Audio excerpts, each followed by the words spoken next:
Similarly, if you talk in terms of deaths, again, a proportionate understanding about the death values, this is indicating that USA 15.4% of the deaths of total number of deaths, then 9% in case of India, because the size is huge, then 11.8% Brazil. Then we find that the lower categories of these top 10 countries. Now, percentage to total number of cases. So out of the total number of cases, 2% was the death in case of world. Now, USA is, of course, a little less than this world average. India is 1.34, lesser than United States of America. And Brazil is higher, 2.78, means fatality is higher in case of Brazil. Fatality is higher in case of Russia, not Soviet Union, and it is also higher in case of Iran. So very complex scenario one can find with these percentage values. Now here is the value of cases per million population. Now this is 33,175 world. These are the reported cases per 1 million population. In case of United States, it is 1,46,084. So you can understand the gaps. And what is the very, very severe incidence of COVID-19 in case of United States of America? Whereas in case of India, naturally, the ratio would be lesser because the size of population is huge. It is 24,682, which is lesser than the world average per million population. And then you can go through this entire, the column, and you can see. Now, deaths per 1 million population. Again, for world as a whole, it is 664.4, whereas United States of America, it runs into 2,382, whereas India, it is 1/2 of the world record. It is deaths per 1 million population. Brazil is 2,855, UK is 2,105, Russia is 1,826, Turkey 879. So all these are much higher in case, whereas India is having low. Now this is questionable. This is a paradox which one needs to unfold. One needs to critically analyze. I'm not going by complacent views that, oh, we have done very well, though that is being discussed by many of the academicians at present. And here we are having the total population. So I find that this type of comparison may try to unfold some of the situations. Now, these diagrams, this is a bit, let us understand this, that Denmark, in terms of incidence of COVID-19 tests, which are very crucial in detection and treating positive COVID cases, we find that some of the countries like Denmark, for example, these are surging very high, about 7,000. Whereas USA, Canada, these range between 1,000 to 2,000. And that is the test per 1,000 people. And India is close to 1,000, while South Africa and Indonesia are much lesser. Now, positive rate, turning positive, this is associated with, again, the daily tests which are conducted, and how out of those, how many are turning positive. And these are the lines which are indicating where the country's position is along the lines. And you are having India is standing here. I will give you here that positive rate of Brazil is very high, 20 to 25%. USA is 10%. Means 10% of the tests which are conducted, these turn out to be positive, whereas India is just 1%. India recorded 10,000 confirmed new cases per 1 million of the tests. In case of Japan, Indonesia, positive rate is less, 0.5 to 0.2%. So all such types of statistics is amply, it is available. And if you are interested, you can refer to that and develop your understanding. You can see the fluctuations, the phases in which the COVID has unfolded itself in different parts of the world.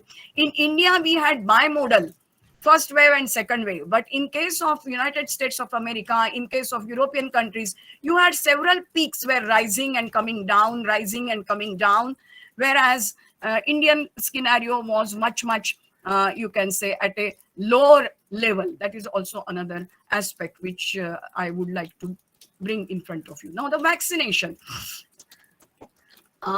Vaccination is very important, which was not available during the period of Spanish flu. Now, it seems that 56.2 crores, these have received at least one dose of COVID-19 vaccine. Now 7.81 billion doses, these have been administered globally, and 28.2 millions are now being administered on each day. I'm not entering into all this. You can get this data and you can try to understand what exactly.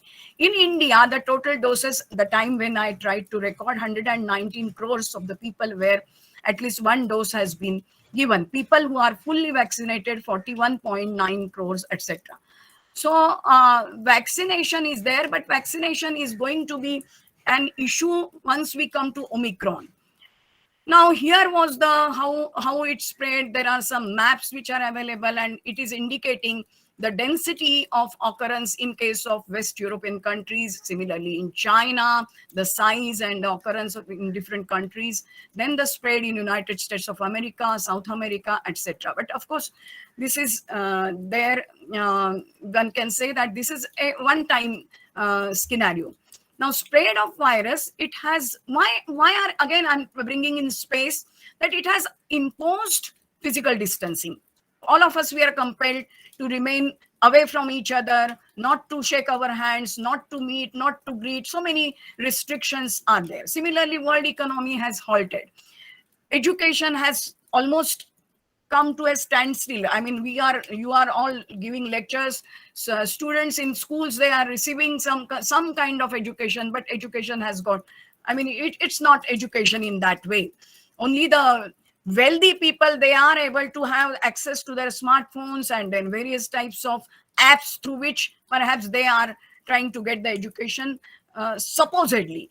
Then lockdowns, several countries have imposed the lockdowns, and lockdowns had tremendous impact on the economies of different parts of the world. Our own also, how the lockdown was declared, how was it so much tragic to different people, especially the migrant workers. We have known that.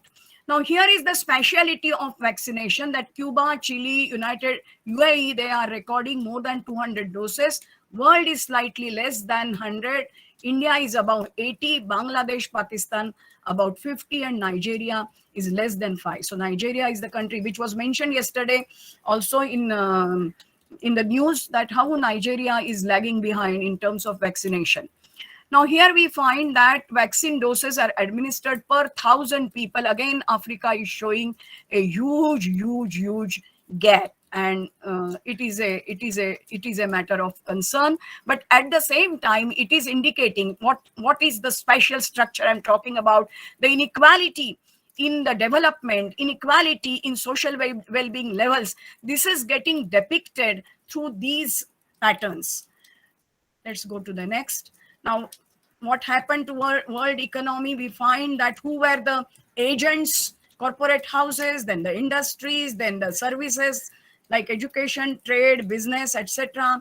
Then the informal sector, unorganized sector, financial markets. Now, there was a collapse of the health sector in many, parts of the world. Social distancing had to be mentioned, and there were shutdowns or lockdowns. This was the world economy, how it shrank and it was brought to its knees. This is just the diagrammatic. Now, these are some of the pictures which we have seen earlier, which we have experienced. Here is again Bombay, VT station, and as I told you, the buffaloes, they are very happily crossing the empty road. And there are different, you can say, this is New Delhi, and here it is कि कोई भी इस रास्ते से नहीं जाए, इस तरह का लिखा गया था. So all this we have experienced, and lockdowns were made compulsory, and they were extended also. We know about that. Now, this has posed the biggest threat to the international economy after Great Recession of 2008 and 9. A depression of more than 2% was envisaged into 2020 by UNCTAD. It seems it has caused a loss of $1 trillion US dollars. Now, there are rising uncertainties in production and price of crude oil. We know that what we are facing, collapse of major stock indices are there, disruptions of supply chains, which originated in China and elsewhere. But recent news of 21 is that the economies are improving. Even in case of India, it was told. But once again, Omicron is creating a havoc, and we are in doldrums once again.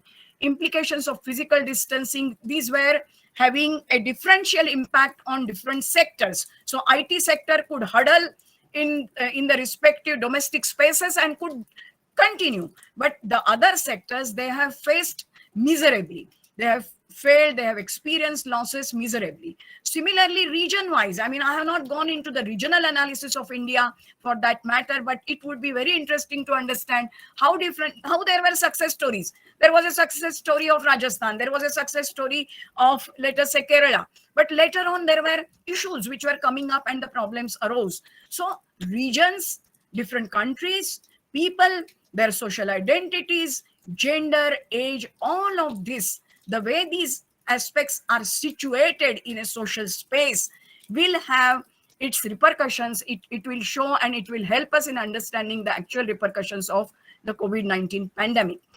And that creates, structures the socio-cultural, politico-economic space across the world of this pandemic.